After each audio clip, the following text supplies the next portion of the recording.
Infinite. Limitless or endless in space, extent or size. Impossible to measure or calculate. In layman's terms, forever.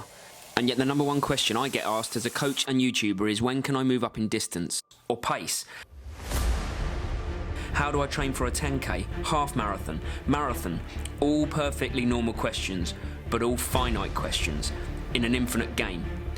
For as long as I can remember, I've sought to push myself physically, for the most part for a mixture of vanity reasons, making a team, getting a six-pack, pure adrenaline.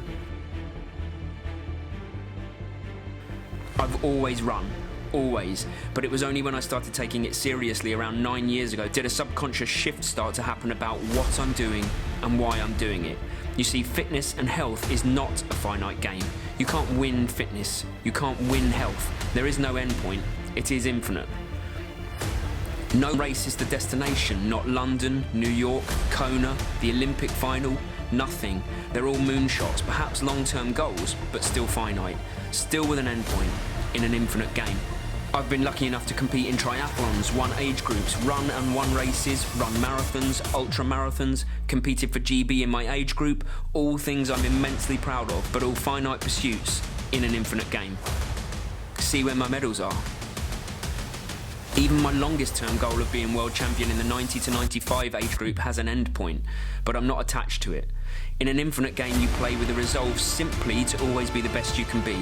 You train for the process, to be fitter, healthier, stronger, better, but not to win, not for a race, not for a medal or certificate, for life. And even that's finite. In an infinite game, if you can play with an infinite mindset, you are released, you're free. It is liberating beyond comprehension. Races get cancelled, no matter, there'll be more. Injuries happen, no matter, it's part of the game. There are so many backward steps. No matter, there's forward steps too, the yin and yang. So the next time you wonder if you can start a training plan on week 3 rather than week 1, think, what's the rush? When you wonder if you can start training for a race that's only just round the corner, think, what's the rush? Because when the only time scale you really need to keep to is infinite, suddenly there doesn't seem to be quite as much pressure. You just are, you just do, you're just you. Training for life. The infinite mindset. In an infinite game.